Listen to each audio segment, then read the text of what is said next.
So yan mga kapatid, mga kaibigan, mapagpalang buong maghapon sa ating lahat. Purihin po ang ating Panginoon.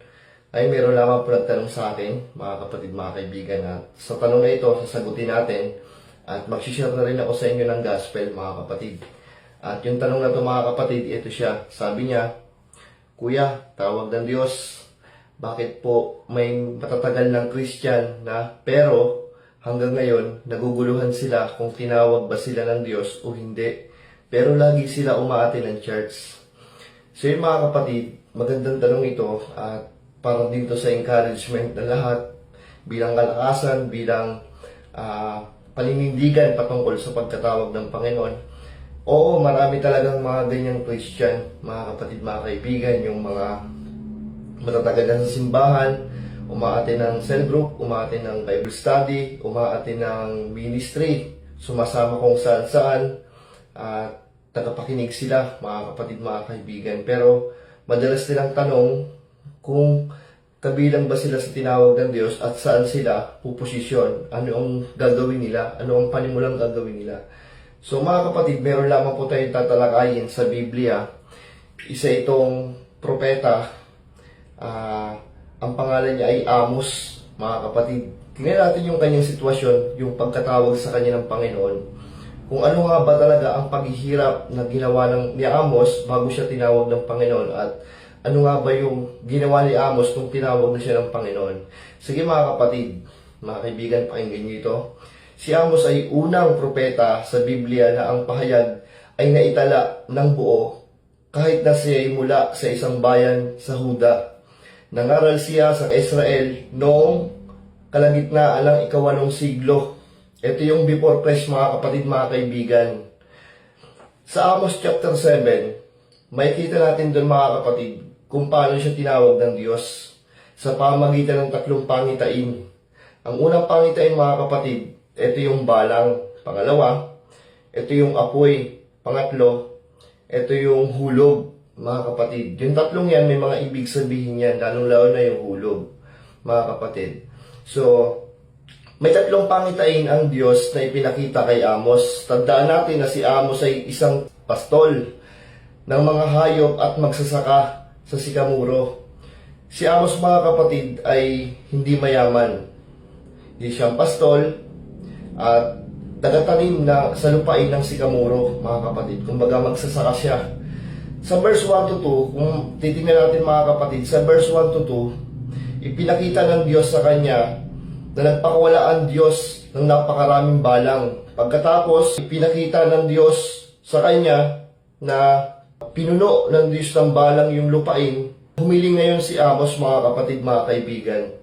Humiling si Amos sa Diyos na huwag nang ituloy ang parusa. Patawarin na lamang sila dahil sila'y maliliit pa at mahihina.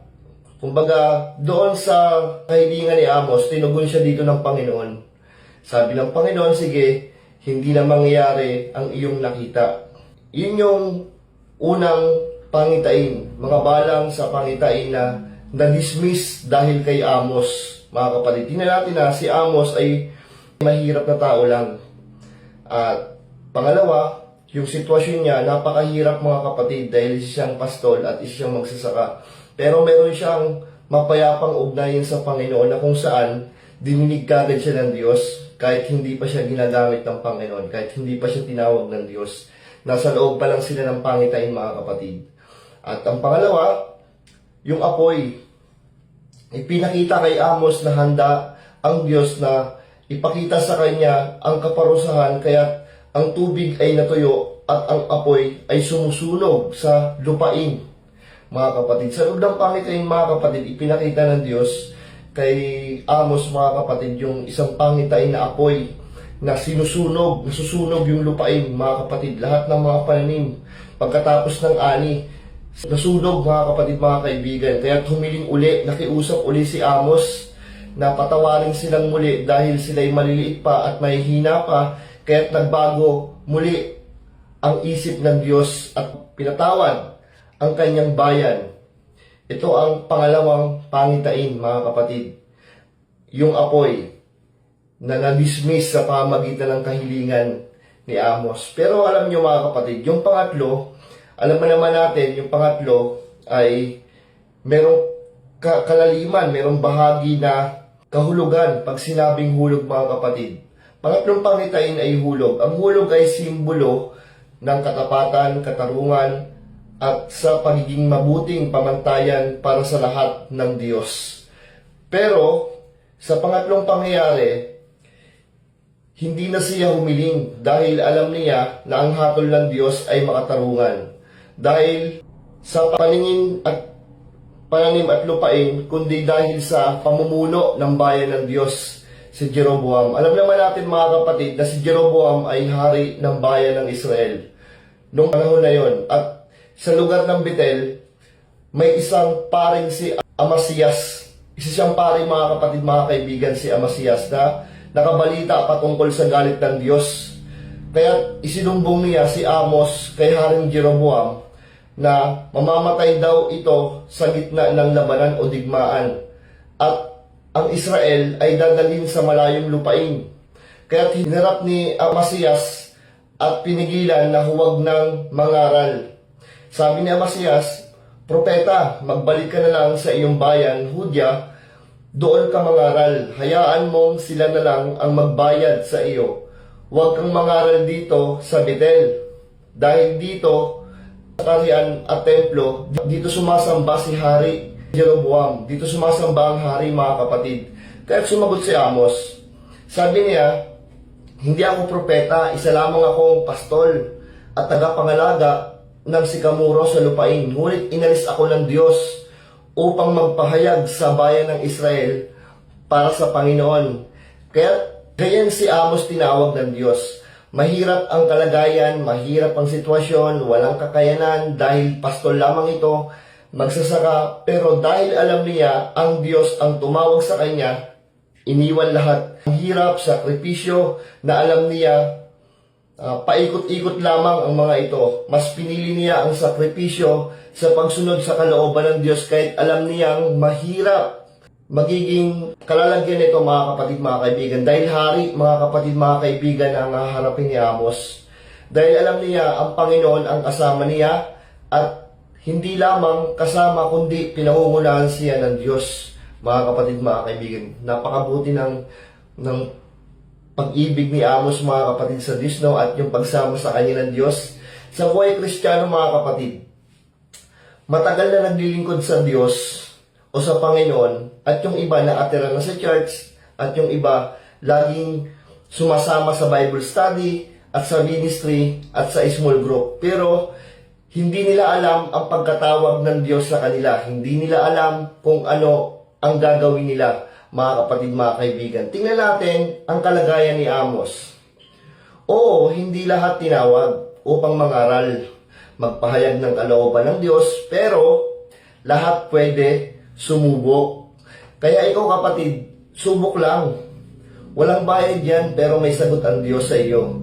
Yun ang tawag ng Diyos, mga kapatid, mga kaibigan.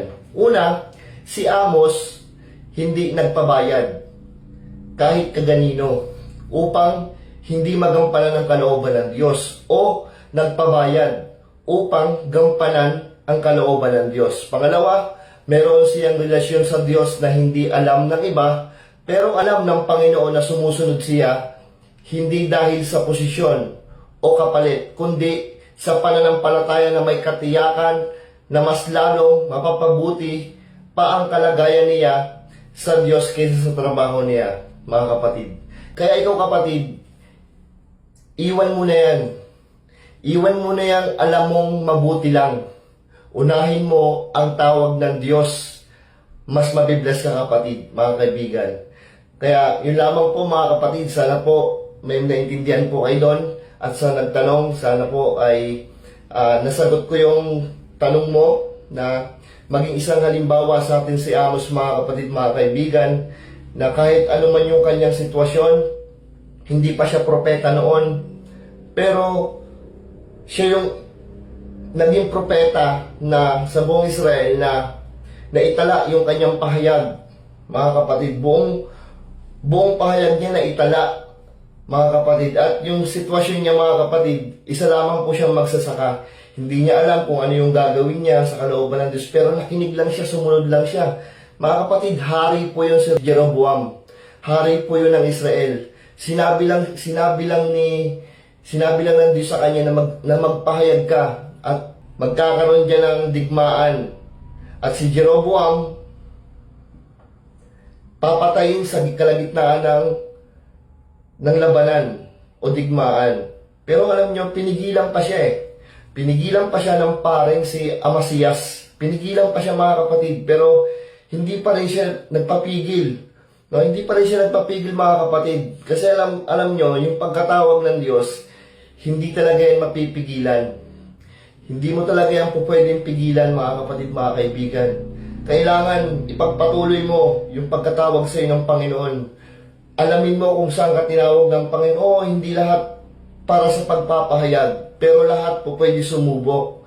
Kapatid, yung talent po kung meron ka ngayon, ihandog mo yan para sa Panginoon. Umawit ka para sa Panginoon. Kahit medyo sintonado ka sa pakikinig ng iba, huwag mong pakinggan yung sinasabi ng iba.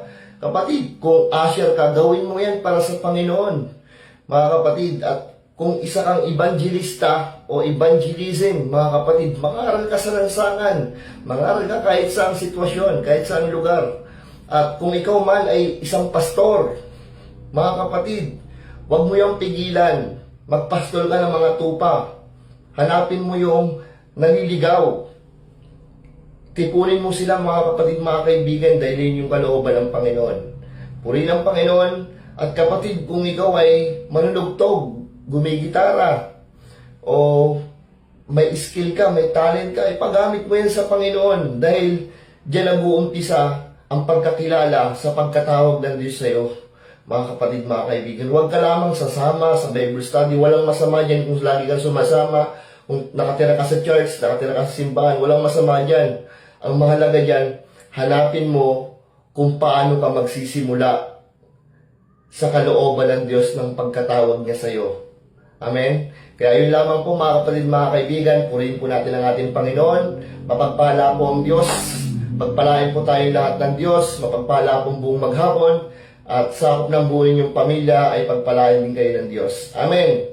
Hallelujah. God bless us all. Amen.